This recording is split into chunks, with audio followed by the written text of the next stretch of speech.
আসসালামু আলাইকুম। Hello viewers, আমি মান্নাত। আপনারা দেখছেন মান্নাত কিচেন। আজ আমি বানাবো শীতের জনপ্রিয় একটা চাটনি, ধনেপাতার চাটনি। চলেন শুরু করা যাক। প্রথমে কড়াইয়ে তেল দিয়ে দিচ্ছি। তেল গরম হোক, ততক্ষণ উপকরণগুলো দেখে আসি। আমি আদা, রসুন, কাঁচা লঙ্কা, ধনেপাতা পেস্ট করে রেখেছি। পরিমাণ পাকা তেঁতুল জলে ভিজিয়ে রেখেছি। বাটির এক বাটি চিনি নিয়ে নিচ্ছি। জন্য 5 ফোড়ন, তেজপাতা, শুকনো লঙ্কা নিয়ে নিয়েছি। তেলটা গরম হয়ে গেছে, ফোড়নের জন্য আমি দিয়ে দেবো।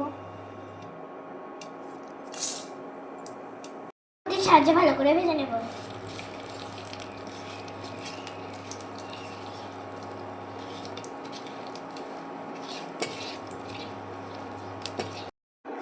ভাজা হয়ে গেছে, মিক্স করে ধনেপাতাটা দিয়ে দেবো।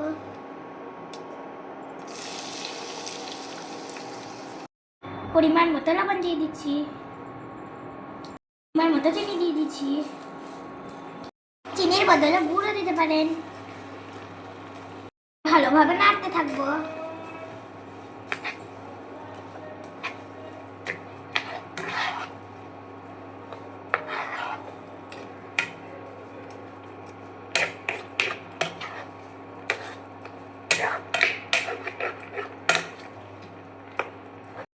চিনিটা গলে গেছে, পর্যায়ে আমি তেঁতুলটা দিয়ে দেবো। আমি অনবরত নাড়তে থাকবো।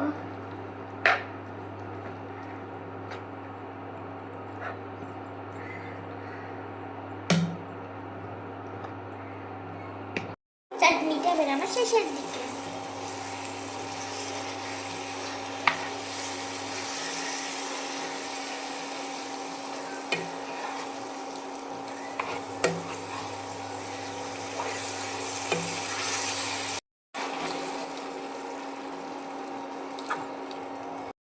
এবার আমি নামিয়ে নেব।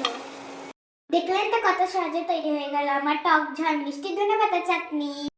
এটিকে আপনারা গরম ভাত এবং রুটির সঙ্গে খেতে পারেন। আমি একটু টেস্ট করে দেখব।